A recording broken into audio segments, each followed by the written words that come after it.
Hey guys, we've got the most amazing guest. I would say probably the most perfect guest we've had so far. Introducing Paige Moyce, Relationship and Breakup Coach. Oh, thank you so much. I'm so excited to be here, honestly. So excited. Thank you so much for coming on. Honestly, we need to get somebody with actual good advice. Because Ilma and I are out here bullshitting. Let's be honest. I think, man, Yaz is in a really happy relationship. We need the expert. Yeah. No, for sure. I feel like as well, there's so much out there. Like sometimes I see things and I'm like, oh my God, please don't tell me people are listening to that. Like, that's wild. like, what is going on? Like, buckle up, bitches. This is gonna get bumpy. This is the breakup diet. and I mean, everyone's going to share their experience and that's great. But yeah, there is a way to do things that's going to make it like a million times easier. So what's an example of that? I'm curious. Like the whole go no contact to get your ex back. Disaster. Like talking, disaster. Like, that is not going to happen. If your ex comes back, it's a coincidence. Playing that game, like, doesn't bring anyone actually back. And if it does, how long is it going to be for before you have to play that game again to get them back? Ilma, you're learning. I was going to say, I've done no contact for 5 months and I broke it. I mean, and you're going to. I say this to every client, like, please don't expect to go into it and be perfect. It's like a diet. Like to expect perfection is wild. You're not going to reach that bar. And then when you don't, you're going to beat yourself up. And then you're going to look to them to comfort you. Then you're in that whole cycle of feeling like you need them. So like, accept you may break it. Except you may say, you know, something to them that you're going to look back on and go, why did I say that? Or why did I do it? Like, I don't even feel that way. Like, it was a moment of weakness or like emotion. And just take it literally day by day, but definitely not doing it with like the idea of a game, because it just always ends in disaster. Because human condition is not a game. Yeah. And then they end up playing a game back to you and then you're back on their chessboard. So like, you think you've got like them on yours, but you don't really in that situation, because you're grieving. And like any human that's grieving, you just need to focus on you and not be playing their games. Okay, so what do you mean? Like, when people say focus on you, like, what? Yeah, what does that mean? It's so annoying, isn't it, when people say that? Yeah, you're like, I never used to paint, but now I'm an artist. Yeah, literally. It's the most frustrating thing, because so many clients will be like, so I'm focusing on myself. And I'm like, so what are you doing? They're like, just thinking about myself. And literally. So I think like unpacking the relationship is really important. Because actually when you're doing that, you're healing, you're processing. And without psychological processing, you can't heal. You can't put it away. You know, it's a bit like a book. You have to read it from cover to cover before you can put it on the shelf. Like all the time, you're like skipping chapters or avoiding chapters or repeating old chapters. You're never getting to the end. Like you're just sitting in the same loop. So I think really processing the relationship allows you to go, okay, you know, what responsibility am I going to take? That's probably going to give you things to work on, which means you're in turn focusing on yourself. But also you get to give some of the responsibility to them. And normally in a breakup, you're carrying far too much of it. And so it's important to like healthily separate the kind of cloak of responsibility, I call it. So that's really important. But also like rebuilding what makes you happy. And you might not know straight away. Like, what makes you happy? What makes you calm? What makes you feel safe? What helps you feel soothed? Like there's all these different layers of who you are. You're not always going to be happy, but you can always make yourself feel safe and calm and wanted and content. That would be so hard. So Yeah. when you're going through a breakup and you're trying to feel, you know, happy or safe after, especially if you lent on that person. Like if that person was your safety net. Or you felt 100%. supported by that person and then you lost them in the breakup. So hard. Which is why like breaking it down is really important. I always say to my clients, like, don't look at it as like one giant book. Like just one chapter at a time. Like if you just start with safety and go, let me just explore it, like, and see what comes of it. Like there might be things that don't work. That's fine. But at least you've tried and you know that now. But also like not putting yourself under pressure to have it all figured out. Like get through the first stages of grief. And then like tackle those things. Like, don't try and do it all when you're like heartbroken, not eating. Like, don't then tackle like self-esteem in that as well. Like, just take your time, and yeah, then you get there. And how come you are a breakup and relationship coach? Have you had your own experience, or Yeah, for sure. was it bad? One, which everyone's always like, oh, you must have been through hundreds. I'm like, no, I actually only went through one, but it was after a 5-year relationship. So it was like a heavy one, and it was like my first, what I thought was love, I now know was not love. It was just a really unhealthy attachment. But at the time, like, we'd met when I was 15, 16. Like, you're at that age where you're a baby. Like, you think you're going to marry this person, and you're that person that's like met them and that's it. And then they're not it. But you make them it. And I think that was the mistake I made. So when I went through that breakup, I mean, he cheated loads, like tons, but I didn't know until after I'd left. And to this day, I never confronted him on it. So he didn't ever know I knew. So closure. Did you get any? Yeah, because I think I'd grieved while I was with him. Like, I was slowly detaching in the last year, thinking like, this isn't right. I don't trust you. You call me a psychopath. Like, is any of this normal? Like, and then I went into therapy, and that was really helpful because it was like an impartial, not like a friend or family member who didn't particularly like him anyway. So when they'd say something, I'd feel defensive. Whereas when it's someone that has no involvement, like, she's not going to be saying anything unless she's witnessing that. So I detached really slowly. I actually remember the moment I thought, this is done, because he was like, oh, we should start looking at what we want to do for a house one day. And I actually remember feeling sick. I felt physically sick. I thought, oh my God, I'd be in a house with you. Like, and I don't trust you as far as I could throw you. Like, God help me. I don't want that. So your body basically kind of told you. Yeah, my nervous system now I know was like, hell no, this is not a safe person. Like, what are you doing? And so I ended it within like the week. And you ended it. Yeah, I ended it. Did you ever feel like it was a mistake or not because you took so long to come to that decision? Because for me, I like just thinking about it. If I took a long time to do it and you're thinking, you know, about the scenario so much, and then you finally do it, and then you're like, oh my God, have I just lost? You know what I mean? Yeah, for sure. On the lead up, yes. Because I think as well, like, brains are wired for comfort and familiarity. They're not wired for you to be happy. Like, that's an active choice. And that's why it feels so hard sometimes to fight against what's normal and comfortable and what's healthy. And they can be two like different sides of the coin. And I think that was normal. So everything in my being was saying, stay, work harder, be more patient. You know, what if he goes on to be great for someone else? What if you look back in 20 years and go, you lost your soulmate? Like, all of those what if, like, horrible thoughts that make you feel so anxious were there. But deep down, like, my logic was like, he's had secret email accounts. Like, you found this. You're like, come on, Paige. Like, does your soulmate, are they going to treat you that way? Probably not if they're your soulmate. Like, they would hurt if you hurt.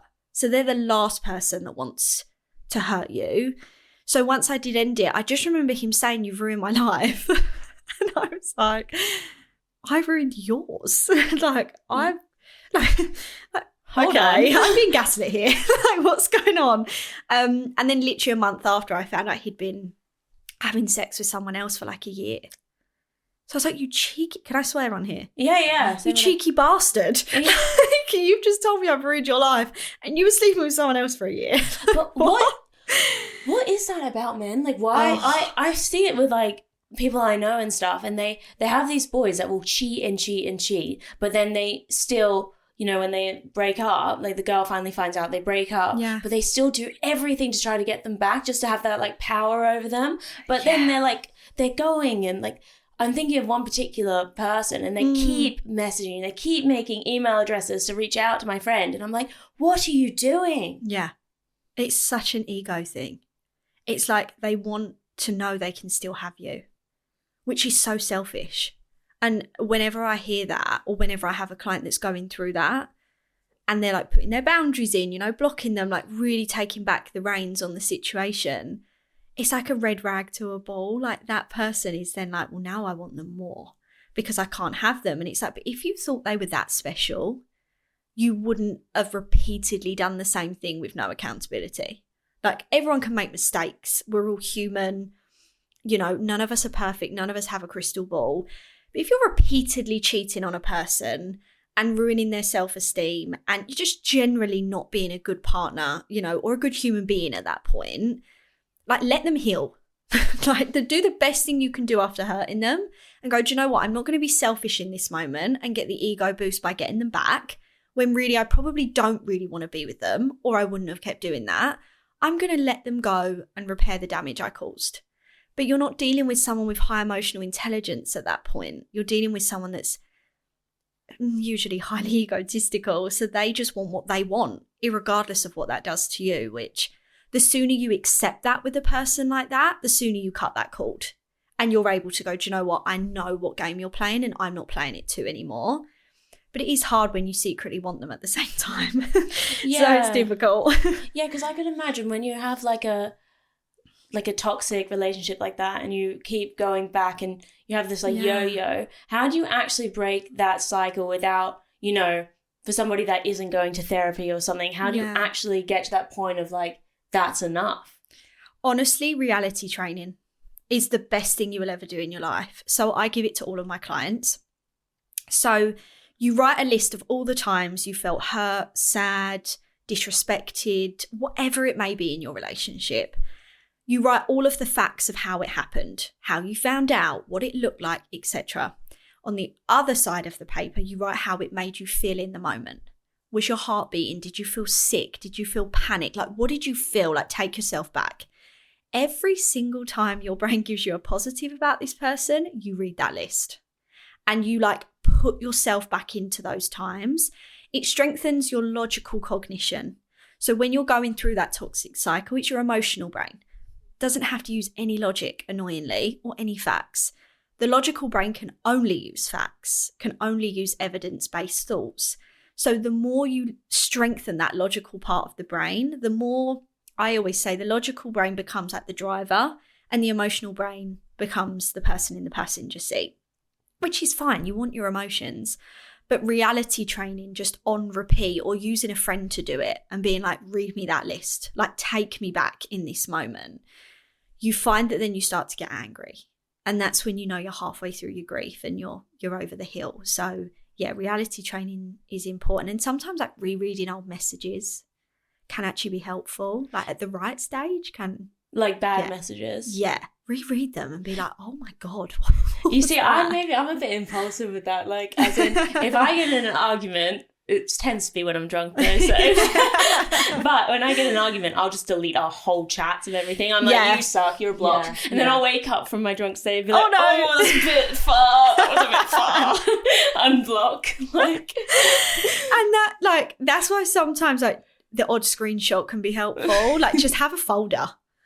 Just the be X file. That's the X file. And I'm going to go through this damn file and remind myself what moron you were. And just like let yourself get angry. I think a lot of people like struggle with anger, and I did personally, like very, very much struggled with anger. I didn't like feeling angry, and it isn't always nice. It's such an ugly feeling. Yeah, I hate it. It's not nice, but like let it. Like it's a fire that burns brightly, but like goes out very quickly. So while it's burning, like let it burn, like burn it, because you can't last very long on anger. Like no one can stay angry for days and days and days and weeks and weeks and weeks at the same level.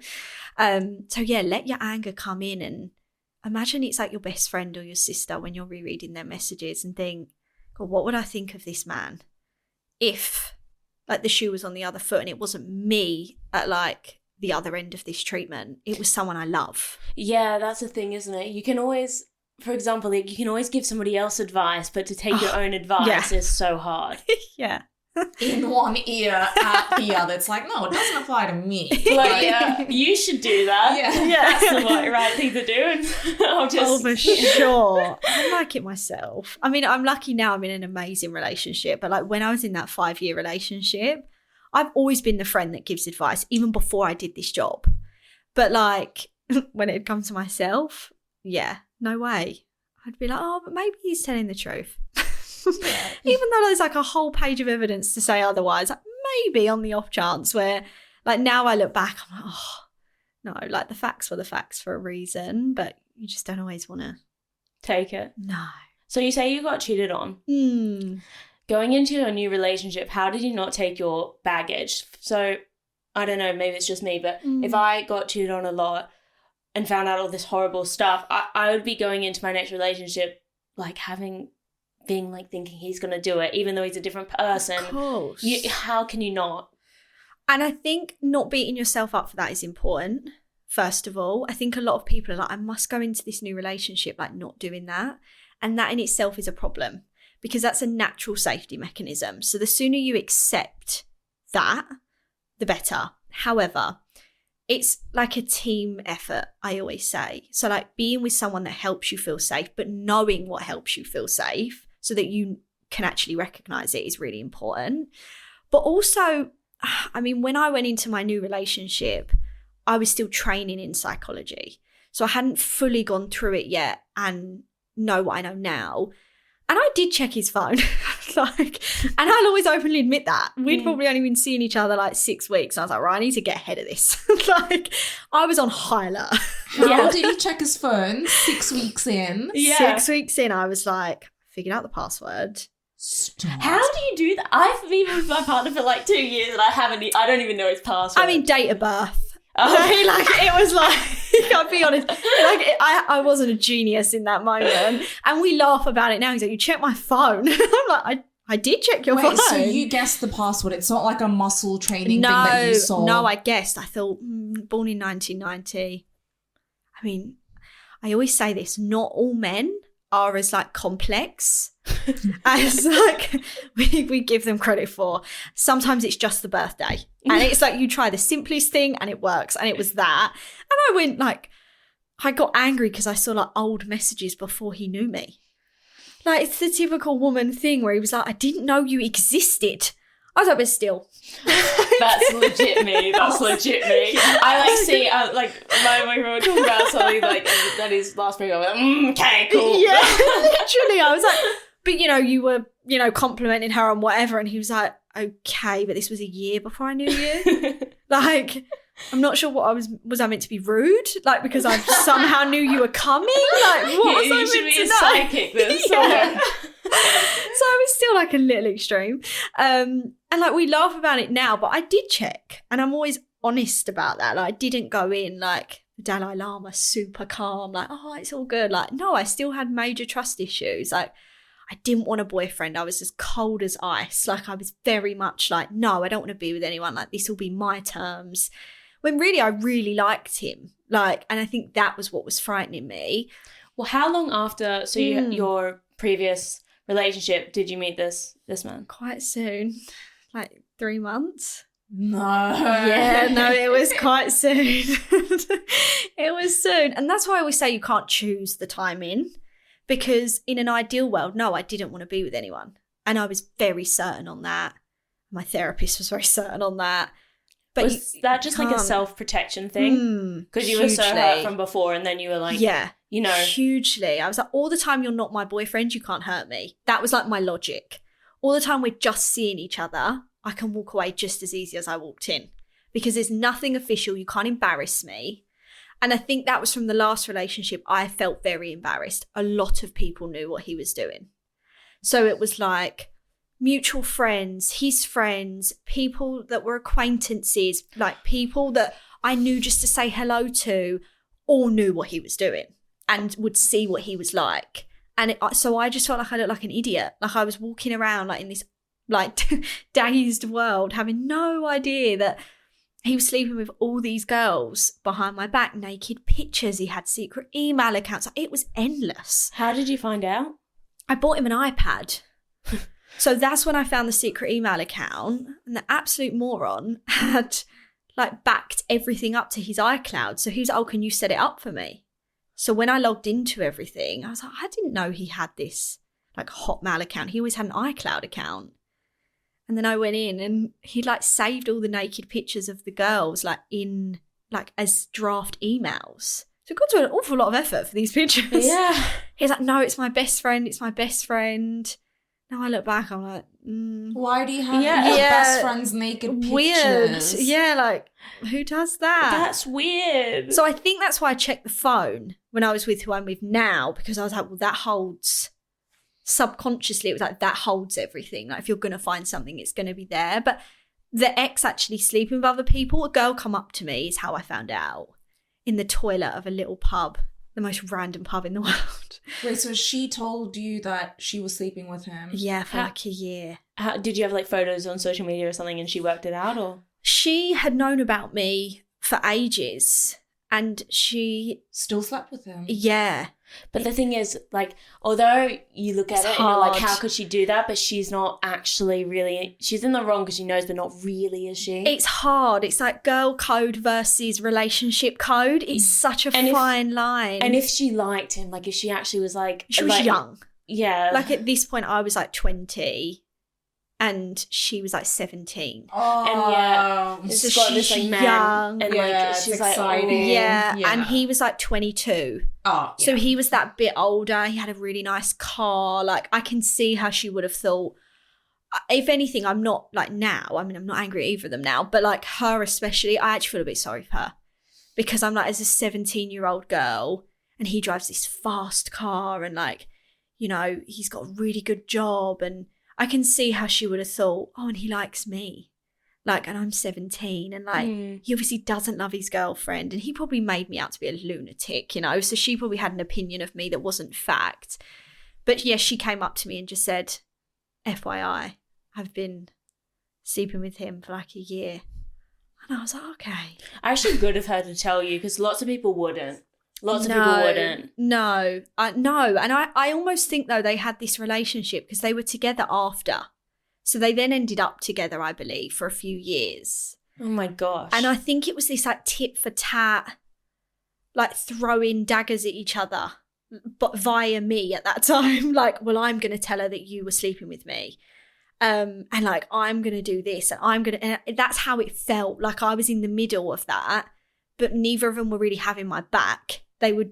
I was the person that didn't know anything. So telling me something hurt the other one in some. You were just used as bait. For sure. Yeah. Now I'm older. I'm like, yeah, I can see how that worked. That's horrible. And then did you see, so you said that they were together for, after for a bit. Did you Yeah. see it on like social media or something? No, I had them both blocked. Yeah. Like, just because I was like, what's the point? Like, and genuinely when I ended it, I was done. I had no emotion towards him at that point. I actually walked through a pub and saw him with another girl and felt nothing. I actually felt a bit sorry for them. I thought these poor girls are going to get the same treatment, if not worse. Because if I was his girlfriend and he was doing that of all these years, then bloody hell, what's he going to do to anyone that like he's not even serious about? Yeah, because I feel like a lot of people, when they break up with someone, they think like they're going to be amazing and such a changed human. Yeah. And they just take all the good parts. Because Yeah. like, I don't know, when you're going through a breakup, you just remember all the good parts. It's hard to Yeah. remember all the bad. You So just like hard. romanticize. Yeah, absolutely you do. And I was really glad I didn't do that.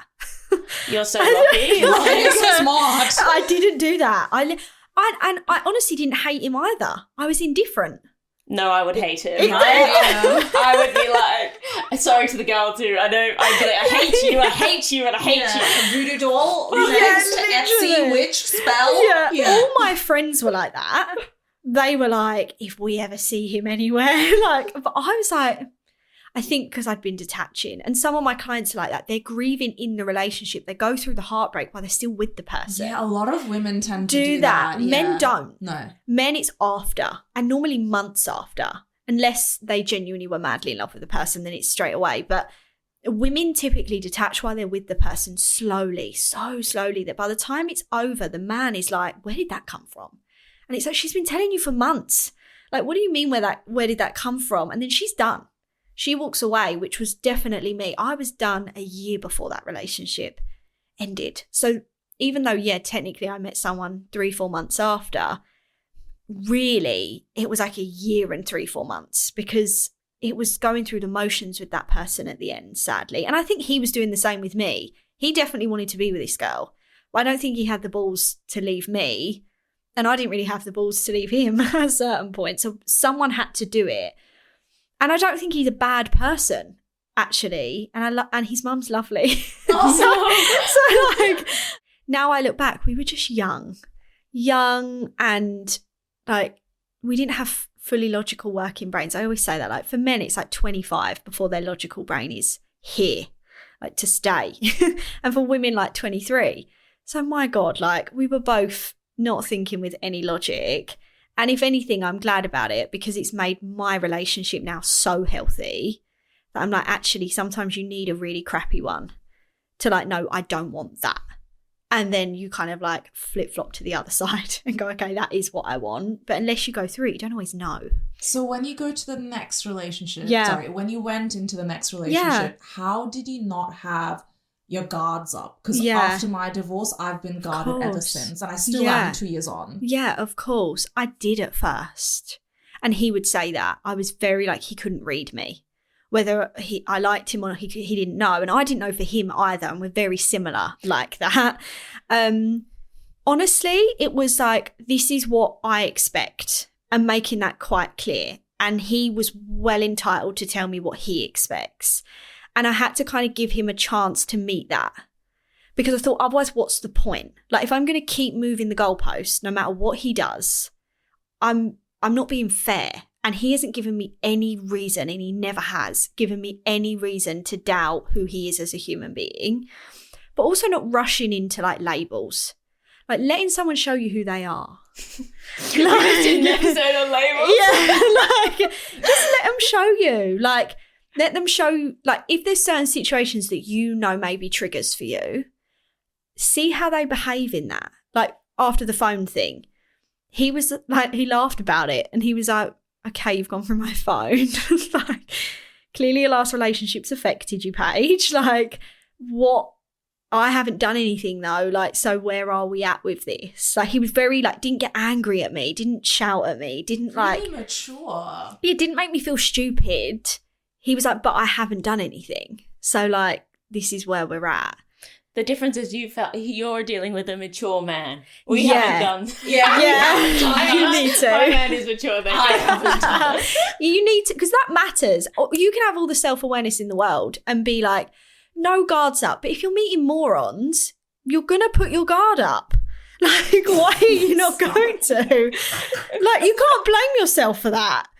But like, the right person will help you feel really safe. Like, he makes me feel really safe. Like if we're in a room full of women, he's not like behaving in a different way because there's really beautiful women or like, you know, keeping me at arm's length because of this, or like he will shout from the rooftops from when we were together that we were together. There was no like, oh, well, should we give it a bit longer? Or like, I don't want this person knowing, or like there was no sneakiness around it. So that helped me bring them down, but also awareness of like, these guards are up because I was in a not very good relationship. So it's going to take me a minute and that's okay. Yeah. And then as soon as they like came down, you just became, now you wouldn't check I wouldn't or anything. Think nothing. Since that time, like however many weeks in, I've never bothered. I just feel like if I needed to, that would probably tell me everything I need to know. If that, like, you know, woman's intuition is there. It's never off. Yeah. And even if you're slightly off, you're on the right path, like usually. So for me, I'm like, if that intuition was there, like that for me would be the problem. Now, I wouldn't stress myself out, like going through everything and being on that like adrenaline roller coaster that happens. I would just be like, clearly, this is a miss. Like, why? Like, what's changed now? But at the beginning, it is hard. But someone who's patient and emotionally intelligent will understand that because they might have been through their own things. So therefore, they're going to meet you on that emotional level. Someone who hasn't is kind of just going to roll their eyes and be like, we'll get over it. And it's like, well, when you're hurt, like you wouldn't say that to someone that's just broke their wrist. This is just a mental wound. You might not be able to see it, but it still exists. But how, because nowadays it must be really hard going through a breakup because of like all the social media and stuff that like I feel like cheating or anything is so easy that, you know what I mean? Like, it must be so hard to just be so trustworthy. Yeah. And I think Because the temptation is everywhere. Oh my God. But also, I'm a big believer in if you've met your person on like an emotional level, a physical level, a psychological level, like nothing really compares to that feeling. Like a feeling like you can trust them. Like I know with like my fiance, I know I could trust him with any decision on my behalf. So therefore I trust his own decisions. Like, and I know that he communicates. If something was going wrong or if he wasn't happy, he'd be the first one to be like, I'm not happy. He wouldn't sneak around and do anything. So it's almost meeting someone with the same values. But a lot of people can say that that's their values. So it's really letting them show that that's their values, you know, with how they talk to you, with how they deal with conflict. I always say, you'll know how healthy a relationship is. And the kind of marker, I suppose, is how they argue. What if they don't argue good? That needs to be fixed.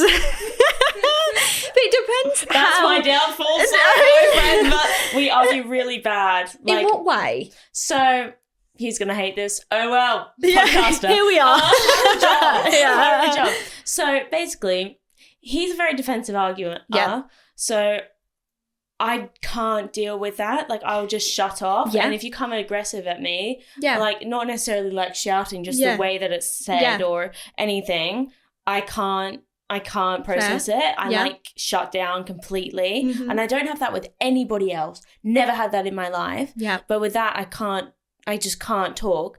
But then also I can't go to sleep on an argument. Like, I want to fix it straight away. Even if it's not 100%, I don't want to go to bed like, you know, being upset. But he's the opposite. Whereas he needs time to cool down. Otherwise he'll like make it always ends up way worse. Yeah. Way worse. Yeah. That's super normal. I just want to say that. Like, most people don't have the same arguing styles at the beginning or even a few years in. Like, it takes patience. I always say to clients who are in that position, like, meet in the middle. It doesn't need to be one person's way or the other. It can be somewhere in the middle where it's like, right, I always say, like, put a level on the argument. Like, level 5 is like, we are losing our shit. Like, this is not the time to be trying to like discuss it. Like, emotions are too high. Level 1 is like, you've annoyed me, you keep like leaving all the doors open or whatever it might be. Like, so almost like putting a level on your argument and both agreeing to that. Like, in that moment, for you, it might be a level 2. For him, it might be a level 4. Let's just say, I'm going, okay, you're sat at a 4, you're sat at a 2. How long do we think we need? Like, let's just take an hour. And then let's just come back. But let's remember before we take that out, we love each other. We're going to fix this. Like, having those affirmations with each other can be really good of like, we love each other right now. We want to fix this right now, but we're strongly disagreeing because we're two separate humans. Let's take an hour, come back.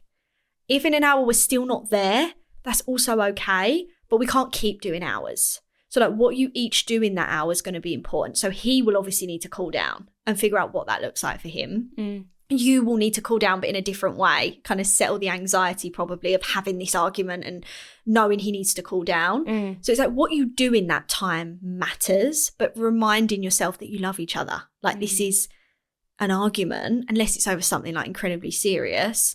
Like, realistically, is it more important than that love? And when you ask yourself that question, 9 times out of 10, it's like, no, I'm just annoyed right now. But it is finding that balance. When I first met my partner, we had very different styles of communication. Like, we have different upbringings, we have different brains. Like, it's okay. I was a big talker. He was less of a talker. He was more of a, let me just think about it and we'll talk in half an hour. But that would make me very anxious because I'd think, but like, I just want to solve it. This is stupid. Like, I don't get this. So over time, he's learned to communicate a bit more and I've learned to like not panic because he's still going to be there. But it's having that reassurance in an argument can be important, especially for the female. Typically, it's just a bit of like, it's going to be fine. It's just, you're both humans and you're going to react to anger and things differently. It doesn't mean either of you are wrong. It's just like your middle ground is going to look like something. So you just got to find it. Good to know. This is like so insightful. Oh, good. So, guys, thanks for listening to us for part 1. But keep in mind that this is a 2-part episode. So we got part 2 coming out next week. So part 2, we'll dive into more of Paige's unique niche as a breakup coach, some of the common mistakes people do when they break up, and of course the stages of a breakup. Yeah, so tune in because it's going to be a good one.